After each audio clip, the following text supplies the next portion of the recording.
steps higher. So it's even a bit higher or better performing window unit. Oh, that sounds great. So what is meant by safety glass, and which glass type is the strongest? Okay, so I safety think glass. tempered glass, but I want you to answer it because I want Okay, to learn so it. we got a couple things going on here. Am I So a good student? yes, you are, and as long as you're picking up, and I hope these are explanations are making sense to you. I'm trying to. Definitely, yes. I'm Okay. walking around like this in the block. Oh, this window is this. Oh, this glass type is this. So, Right. Rich, what is meant by safety glass, and which glass type is the strongest? So safety glass is going to be used in applications where you need to ensure safety to the public, that any potential breakage of glass won't harm anybody. So safety glass can be a tempered glass.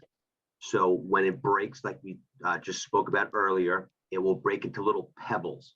So the pebbles will almost have, won't have shard or sharp corners on it. So if you're hit by it, it will basically bounce off you and cause minimal, injury to a person if they're hit by it. If it was the float glass, it would be shards, and you could injure yourself severely with lacerations or cutting, or which would be obviously not what we're looking for. A different type of safety glass could be wired glass. You might have seen this in, most commonly used would be in a fire stairwell in a high-rise apartment building. If you go into the staircase instead of taking the elevator, on each floor there's an access door to get into the stairwell. Those doors will have glass that has a square wire mesh built into the glass. This glass has a fire rating to it, has about a 25-minute fire rating to it. So if there is a fire, this glass will withstand certain temperatures up to 25 minutes before it would break. Once it does break, since there's wire inside of the glass, it will hold the glass together. So that's a different second type of safety glass. A third type of safety glass we talked about earlier and in a previous broadcast was laminated glass. Laminated glass, because it's two pieces of float glass that are joined together by that plastic interlayer and heated together, it becomes a monolithic assembly. So if it breaks, the interlayer, that plastic interlayer, will hold everything together. So we had talked about most commonly you would see laminated glass in a skylight application. So if it breaks, nothing would fall overhead to you. But you can also use laminated glass in a vertical application, such as a door, piece of a door glass or a window glass. And again, same thing. It's going to be considered safety glass because if it does break, it's not going to fall out and potentially cause any injuries to pedestrians or the public. If it does break. Glass, which would be the strongest, I'm going to say, so we talked about float glass being the weakest and the most typical piece of glass. From there, you could heat strengthen the glass, which is putting it into an oven for a small amount of time. Heat strengthening will double the strength of a float glass. If you temper glass, which is again putting it in an oven, but you're putting in for a longer amount of time than you would heat strengthen glass, we talked about this earlier, tempering would make it 4 times as strong as float glass. Now, we talked about laminated glass. So to me, the laminated glass will be the strongest because you're now taking multiple pieces of glass, you're gluing them together with that interlayer that's in there. You can now make a tempered laminated glass. So rather than having a piece of float glass, the interlayer, and a piece of float glass, you can have a piece of tempered glass, the interlayer, and then another piece of tempered glass. So we know that tempered glass is 4 times stronger than float glass. So in theory, a tempered laminated glass, which again is going to be more expensive because now you're doing more things to create this unit, it's going to be 4 times stronger than just a non-tempered laminated glass unit. So the strongest glass, and again, obviously the most expensive because of the extra process to do it, would be a tempered laminated unit. So can we say it like the strongest glass depends on the needs? Yes, correct. Yes, Yeah, without right? a doubt. Yes. So I just want to ask this too. I just wondered it. Which type of glass do we use at the cars? Cars. Yeah. Your windshield is going to be a laminated glass. So, if you're driving and a rock hits your, your windshield or, something like that, it's going to stay together because it has that interlayer in between it. So it would never break. But your side windows is going to be tempered glass. So, I'm sure we've all seen, spy movies where somebody's in a car and the car flows into the river and they need to get out. They break the glass on the side windows. They can do that because that's tempered glass. Oh, But if that was laminated glass, they wouldn't be able to get out. So you'll have tempered glass for your side windows, and then for your windshield, you'll have laminated glass. Thank you for this information. I just wondered about it. Okay, so what is a LowE glass? And can we say that LowE glass is the right choice? Okay, so LowE glass is going to be a coating that's on the glass. It's LowE means low emisticity of the glass. So it's going to help prevent the heat loss from inside your apartment or house to the exterior cold area.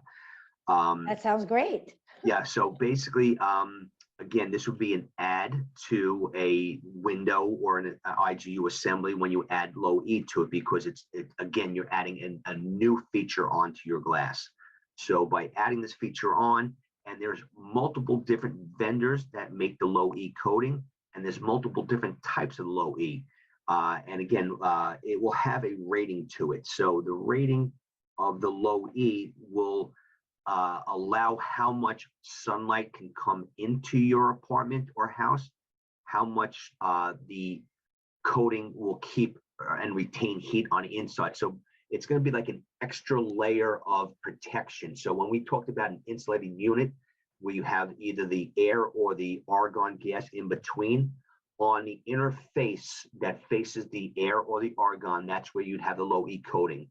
So when you have a piece of insulated glass with the two pieces, the outside face, and the outside would be considered the number one face.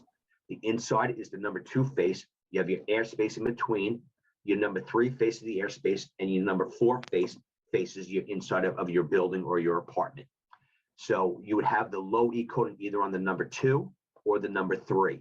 And depending on which side you put it on, you'll get different characteristics. You'll get better blockage of sunlight coming in if you put it on one side, and you'll get better retention of heat if you put it on the opposite side. So you have pros and cons to putting the LowE on either side, depending on what application you're looking for. But the LowE glass is, again, it's going to be an upgrade to just standard glass because it's going to increase the performance. And the main thing about the performance of the glass is that we're going to either keep the sunlight out and or keep the heat inside your apartment, which is the main goal. Because again, obviously in your house, the windows will be in a colder climate. The windows will be the most common place to lose the heat out of your house, because we know your walls, you have insulation in your walls, and the walls are very thick and the windows very thin. So you have a lot less resistance in these windows. So we're trying to increase the performance of the thinner window to equal that of the wall that the window is inserted into. So by adding the LowE, that's going to be one additional step to help you get a better performance out of the glass. So can we say that the LowE glass only works in northern climates? I'm going to say no to that. And you're going to say, gee, that doesn't make sense, Rich. Why? Okay, so for argument's sake, most people will think that is correct because it will help retain heat inside of your apartment. Now, if you happen to live in a very warm climate in a desert area, like let's say if you're in Southern California, where the temperatures are 80 degrees plus all year round. I wish. Okay. I hate cold. So, again, you have your piece of glass. If you have the sunlight coming in, we put the LowE coating on the proper face. It's going to help reflect the sunlight from coming into your apartment, because if you're getting sunlight coming in all day long, the inside of your carpet might start to fade because it's getting sunlight all day long, and you're going to get that heat coming in because the sunlight's beaming in all day. So if you put that coating on there, it's going to help reflect the sunlight away and keep the inside cooler. So in essence, LowE is good for both warm climates in a different way, but it's, obviously it's primarily was created and used for colder climates in the northern area where it's going to be, generally a little bit cooler. Yeah, okay. So what is the benefit of low iron glass and why is it so expensive? Ooh, low iron. See, now we're getting to specialties. Now I love this. Okay, so low iron glass. Okay, so when you make glass, we talked about float glass being the most common type of glass. Yes.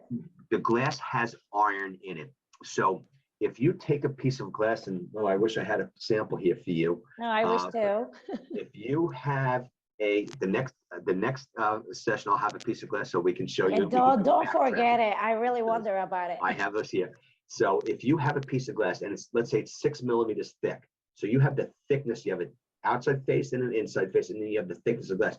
If you look directly in that thickness of the glass, you're going to see a green hue to it. Really? And that's just the iron that's in the glass in the process of making the float glass. Low iron glass is an additional step that's done when you're creating the initial sheet of glass. So that's why it's going to be much more expensive, because it's done in the beginning process where they change the chemical composition when they actually make the actual sheets of glass, where they remove an additional amount of iron on the glass. So when you look now at this piece of glass, you're not seeing the green hue, you're now seeing clear. So you see clear, clear, and clear looking straight on. So you're going to get a much better or much more clearer look. So now this, again, now what we just talked about was if you live in California and you had the LowE coating, it's going to stop the sunlight from coming in. If you do low iron glass, this is going to be the least amount of resistance. You'll get the most light coming through because it's pure. There's nothing there to stop it. So now this might be for somebody who has a beautiful view where they want to just see without any distortion, either the ocean view or a Manhattan country view or a mountain view. There you go.